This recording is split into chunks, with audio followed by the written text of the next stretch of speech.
ಹೇಗಂತೂ ಮದಿ season start ಆಯಿತು. ಚಲೋ ಖುಷಿ, ಎಲ್ಲರಿಗೂ ಖುಷಿ, ಮದಿ ಆಗೋರಿಗೆ ಖುಷಿ, ಮದಿ ಮಾಡಿಸೋರಿಗೆ ಖುಷಿ, ಮದಿಯಿಂದ ಎಲ್ಲರಿಗೂ ಕೆಲಸನೂ ಸಿಕ್ತಿದ್ದು, ಭಾಳ ಖುಷಿ. ಆದರೆ ಸ್ವಲ್ಪ ಜನ ಹೆಂಗಸರಿಗೆ ಮಾತ್ರ ಭಾಳ ನೋವಾಗ್ಬಿಡ್ತೀವಿ. ಯಾಕೆ? ಹೆಂಗಸರು ಚಿನ್ನ ಇದ್ದವರು ಚಿನ್ನ ಹಾಕ ಬರ್ತಿರೋ, ಅಕಸ್ಮಾತ್ ಚಿನ್ನ ಇಲ್ಲದವ್ರು ಏನು ಮಾಡ್ತಾರೋ, ರೋಡ್ಗಲ್ಲು ಚಿನ್ನದ ಥರ ನೀಡ್ತೀನಿ ಅಂತ ಅದು ಹಾಕ ಬರ್ತಿರೋ. ಈ ಹೆಂಗಸರು ಅವ್ರ ಮೇಲೆ ಕಣ್ಣು, ಇದ್ಯಾವಾಗ ಹೊಸ ಚಿನ್ನ ಮಾಡ್ಕೊಳ್ತು, ಇದ್ಯಾವಾಗ ಹೊಸ ಚೈನ್ ಮಾಡ್ಕೊಳ್ತು.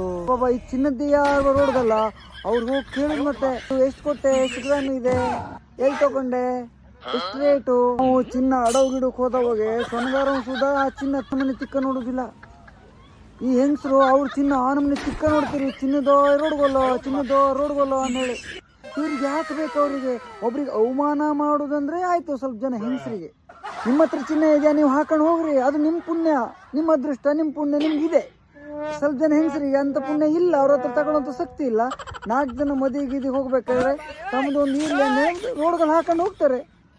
ಹೆಂಗಸರು ಕಂಡ್ರೆ ಆಗುದಿಲ್ಲ. ಮತ್ತೆ ಸೀರೆ, ಇದ್ಯಾವ ಸೀರೆನೇ, ಇದು ಕೆಟ್ಟು ಕೊಟ್ಟೆ, ಇದು ಗಣ ಎಲ್ಲ ಇದೆ, ಬಿಂಜಿತಿದೆ, ಇದು ಹಂಗಾತಿದೆ ಹಿಂಗಾತಿದೆ ಹೇಳುದು.